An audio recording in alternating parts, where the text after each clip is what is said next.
মানুষকে বলছি যার বিপদ আছে ঘরে।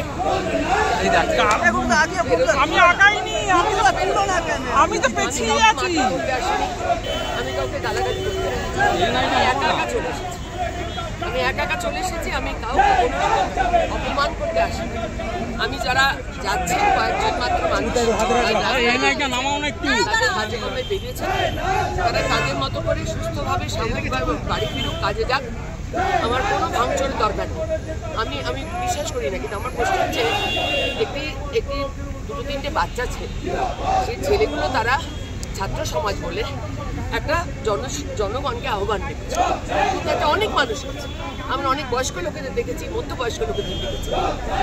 সেরকম যেরকম রাতে মেয়েরা দখল না, তাতেও প্রচুর মানুষ গেছে। তাহলে বিজেপির যদি একটা লোক ওখানে গিয়ে থাকে, তাহলে এত কেনা বেকার। আর ওই ছেলেটাকে কেন অ্যারেস্ট করা হলো? কালকে টিভিতে বসেছিল, তারপরে ওকে অ্যারেস্ট করা হয়েছে কেন? আজকে লকেটকে এরকম ভাবে ধরে নেওয়া হয়েছে। আমরা কি করেছি? আমরা দল, আমরা কেন রাস্তায় এসে মানুষের সাথে কথা বলতে পারবো না? কেন আমরা আন্দোলন করতে পারবো না? ওরা টিয়ার গ্যাস ফেলতে ফেলতে, ওরা জল কামান ফেলতে ফেলতে জল ফুলিয়ে গেছে।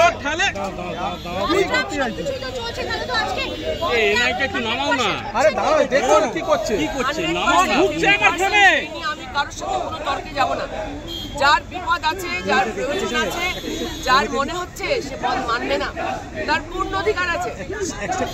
আমি কোনোভাবে ভাঙচুর করে কাউকে থামানোকে বিশ্বাস করি না।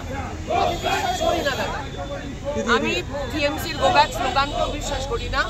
আমি জোর জবরদস্তি করে কারোর উপরে কোনো কিছু চাপিয়ে দেওয়াতে বিশ্বাস করি না।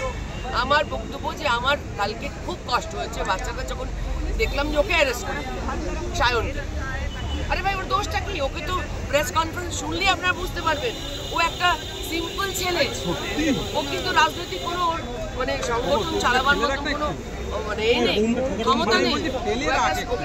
প্রেস কনফারেন্সে শুনলেই বলা যায়। ও বারবার বলেছে, নবান্ন যেন বারবার বলেছে জনসাধারণকে ডাক দিচ্ছি আপনারা কিন্তু প্লিজ, আমরা নবান্নতে কাছে গেলেও আমাদের কোনোভাবে আমরা কিছু করবো না, আমরা ভাঙতে আসি, আমরা বলতে এসেছি। ছেলেটা বারবার করে বলেছে, তাও তাকে রাত্রেবেলা তৃণমূল সরকারের আজকে একটা প্রশ্ন করা হয়েছে।